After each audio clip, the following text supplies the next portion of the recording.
Les damos la bienvenida de nuevo a la Academia Teológica Charles Spurgeon. Estamos de nuevo en este video sobre una materia bien importante que es el catolicismo y el protestantismo. ¿Cuál es la diferencia? Estamos con el profesor Cristian Ávila. Él es licenciado en Filosofía de la Javeriana. Es una universidad católica, pero él es protestante, miembro de la Iglesia Bautista Reformada del Redentor. Y la idea entonces es que en esta materia se pueda mirar las diferencias que tenemos con el catolicismo romano y ir más allá de lo elemental o de lo que nosotros ya reconocemos, sino que podamos profundizar en sus doctrinas y en sus teorías. Buenas tardes, profesor Cristian. Buenas tardes, profesor Helbert. Buenas tardes a todos.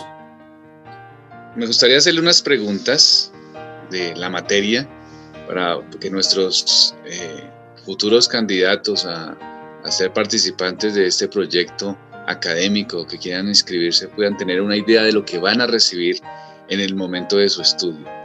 La primera pregunta sería, ¿por qué razones hay tanta división en el protestantismo, mientras que en la Iglesia Católica no parece haber división, que es lo que mucha gente se puede preguntar en el mundo evangélico?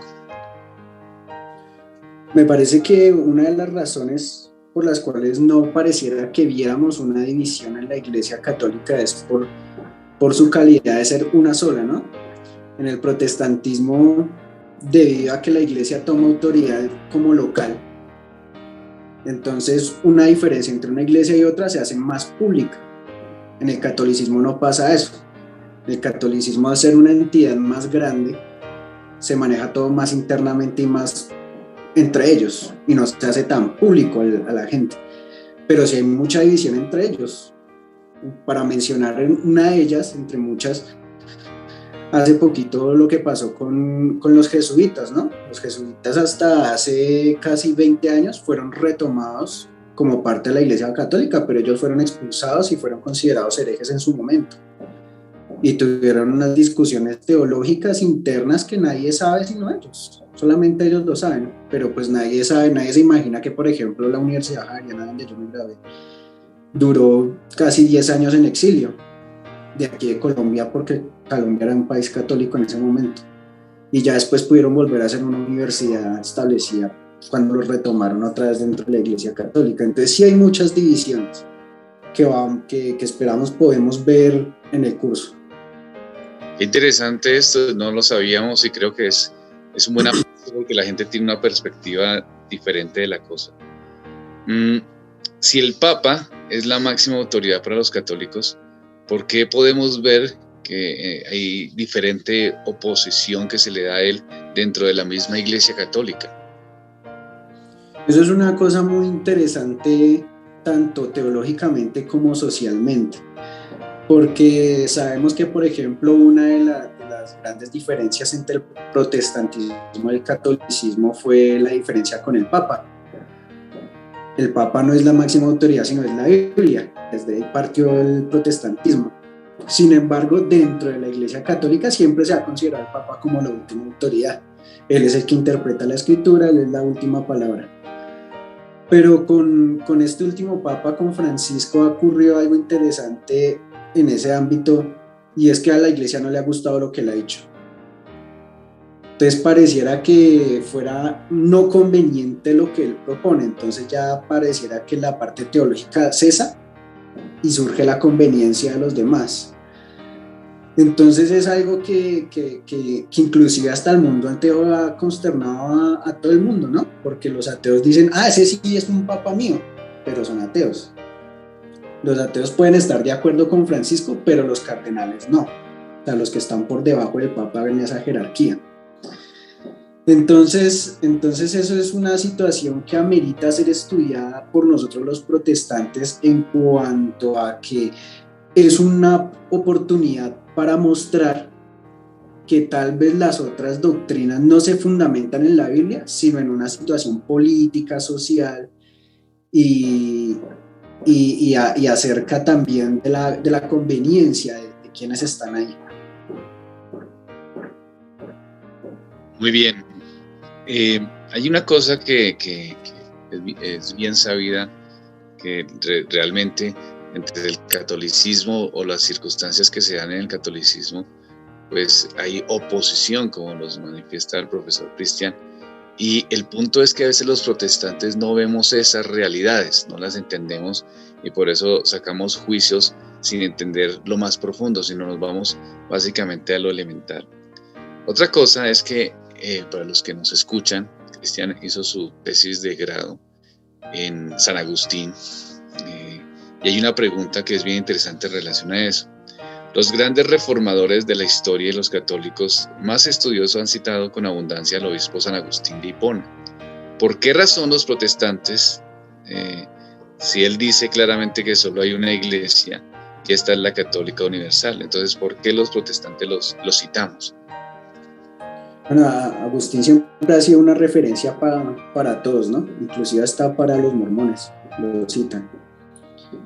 Y es que Agustín fue uno de los primeros en consolidar una doctrina fuerte y no tanto temática, pero sí aparte general. Entonces él tiene un texto sobre la Trinidad, tiene un texto que habla sobre la soberanía y tiene un texto que argumenta acerca de la gracia. Entonces todos como que vieron esa temática y comenzaron a tomarla. Sin embargo, nosotros los protestantes, por ejemplo Juan Calvino toma muchas de las cosas de la soberanía de Dios de Agustín y muchas cosas de la gracia de Agustín, pero hay otras cosas en las que se aleja. Entonces eso es importante verlo. La Iglesia Católica hace lo mismo. La Iglesia Católica cita para todo a Agustín, pero cuando Agustín habla de la gracia, como que, uy, no, eso es muy oscuro, dejemos ese tema ahí. Cuando habla de la soberanía de Dios, uy, no, ese tema es muy oscuro, pareciera que no hubiera libre albedrío y no, eso es imposible, entonces dejemos ese tema ahí quietico con Agustín. Entonces ambos lados hacen lo mismo. Cuando, por ejemplo, Agustín dice que el Papa, en el tiempo de Agustín había un Papa, pero no tenía la misma calidad política de hoy en día, pero había un Papa. Agustín no ve el Papa como una autoridad de la Iglesia y la máxima autoridad de todo, pero sí lo ve como un representante legal. No político, pero sí legal, como que es la voz, como que, bueno, ¿y quién le va a hablar a las naciones? No, pues ese es el Papa, en esa época. Como una cabeza más que todo legal establecida y escogida por muchos para ir a hablar al mundo. Los otros se encargan de las iglesias y de las ovejas de las iglesias. Entonces sí le doy un respeto y sí habla bien del Papa. Entonces, claro, los católicos dicen, pero es que a ustedes citan a Agustín, pero Agustín apoya al Papa. Entonces ahí se comienzan a ver esos conflictos. Entonces hay que tener en claro, nosotros los protestantes, que a los padres de la iglesia, no solamente a Agustín, sino a los distintos padres de la iglesia, a Crisóstomo, a Ambrosio, a todos ellos se les cita a los dos lados, pero teniendo en cuenta que tenemos nosotros la autoridad de la Biblia presente. ¿Sí?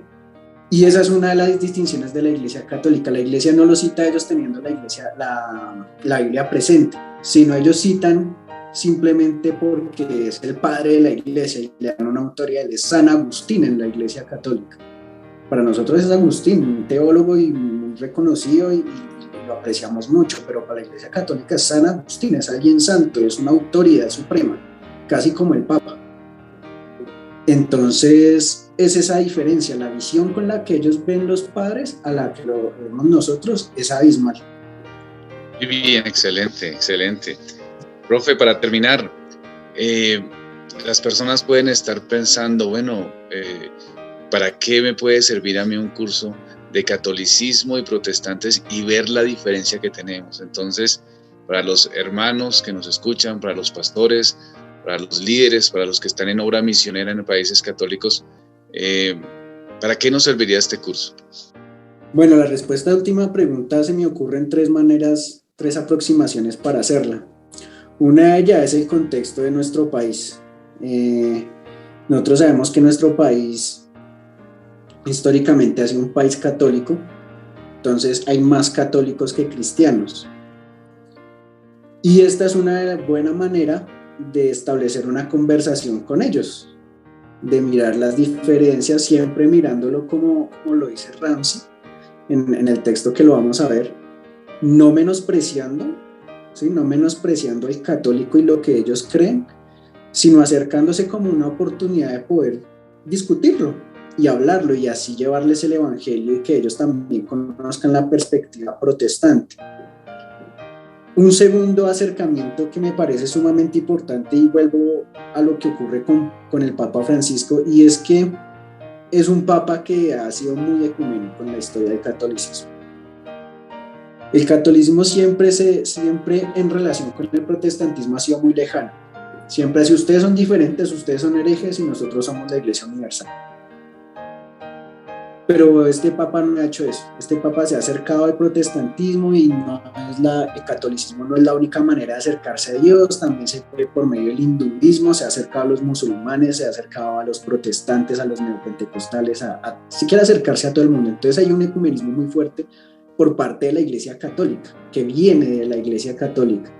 Entonces se hace importante para nosotros establecer las diferencias, conocer las diferencias para poderlas enseñar y no caer en tanto en que, si nos acercamos a una época dorada de paz y conciliación, todos vamos a volver a ser uno solo, porque las diferencias son radicales. Aunque tenemos similitudes, hay diferencias radicales y esas son las que toca ver. Y el tercer punto va por el otro lado también. Hay que ver las cosas similares, porque a veces me he encontrado con personas que piensan que el catolicismo y el protestantismo son lo mismo, por ejemplo, porque es el Dios de la Biblia. ¿Ustedes adoran a Jesús? Bueno, los católicos también, entonces, pues, ¿cuál es el problema? ¿Sí? ¿Y ustedes creen que Dios es trinitario? Sí, los católicos también, entonces, ¿cuál es el problema? Entonces, hay similitudes y hay que saber cuáles son y cuáles son los límites de esas similitudes. Entonces, creo que esas 3 áreas son importantes para tomar el curso. Perfecto. Entonces, estimados amigos, hermanos de iglesias, de nuestra Iglesia del Redentor particularmente, pastores, líderes, cualquiera que desea tomar este curso, sea bienvenido.